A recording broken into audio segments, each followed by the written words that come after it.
My punishment was to keep what I stole by hakunomiya.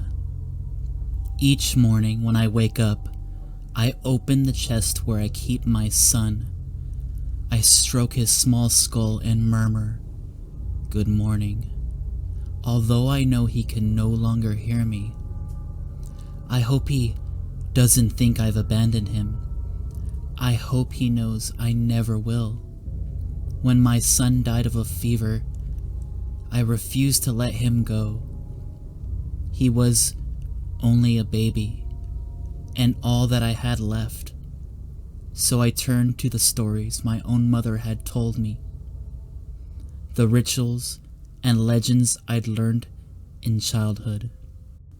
The rules of bringing someone back from the underworld seemed so easy. I scoffed at the stories of those who failed, sure that my willpower would be stronger than theirs. I forced my way through the fields of the night, and I found my son's faint, pale soul. I guided it all the way back to his body, never looking back once.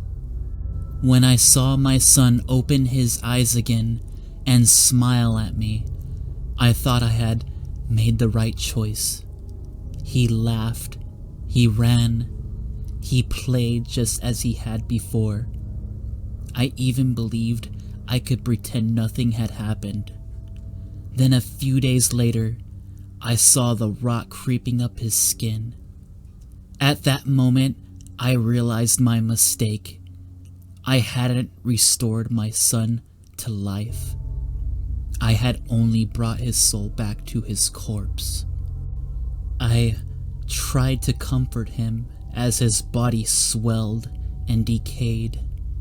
He wailed the day and night in fear as his flesh fell from his bones.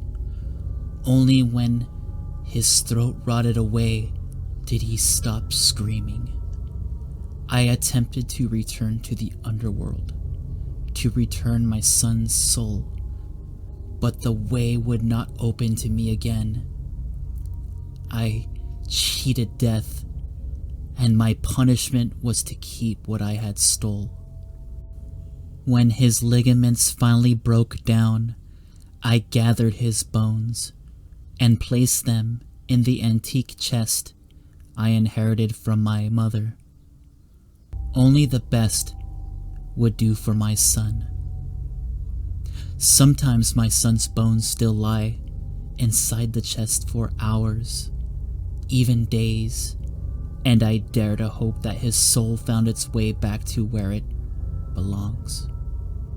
But sooner or later, his bones always begin to rattle again, and I know he's still alive. Once, all I wanted was to have my son here with me.